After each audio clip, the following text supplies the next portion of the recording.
தமிழக பாஜக தலைவர் தமிழிசை சவுந்தரராஜன் சென்னை கமலாலயத்தில் தற்போது செய்தியாளர்களை சந்தித்து பேசி வருகிறார். அதன் நேரடி காட்சிகளை காண்போம்.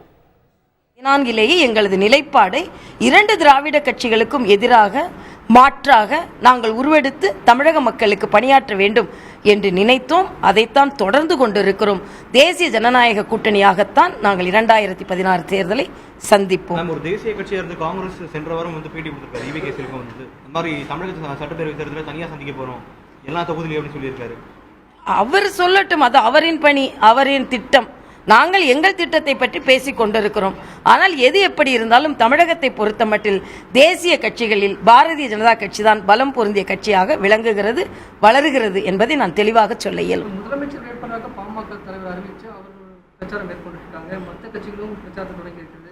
நீங்க ஆலோசனை கொடுத்து தொடங்கி இருக்கீங்க. முதலமைச்சர் வேட்பாளராக நீங்க ஒரு கட்சியிலிருந்து நிறுத்தி எதிர்கொள்வீங்களா இல்லது கூட்டணி? இல்லை, தேசிய ஜனநாயக கூட்டணி என்று அமர்ந்து நாங்கள் பேசித்தான் முடிவு செய்வோம். முதலமைச்சர் வேட்பாளர் முன்னால் அறிவிக்கப்படுவதை விட முதலமைச்சர் வேட்பாளர் தேசிய ஜனநாயக கூட்டணியில் இருந்துதான் பின்னால் அறிவிக்கப்பட வேண்டும் என்ற நிலையில் வெற்றி பெற வேண்டும் என்பதுதான் எங்களது கொள்கையே தவிர ஏதோ முன்னால் அறிவித்துவிட்டு அதை வைத்து அரசியல் செய்ய விருப்பம் இல்லை என்பதை நான் தெரிவித்துக் கொள்கிறேன். எல்லோரும் எங்களோட தேமுதிக எங்களோடு தான் இருந்து கொண்டிருக்கிறார்கள்.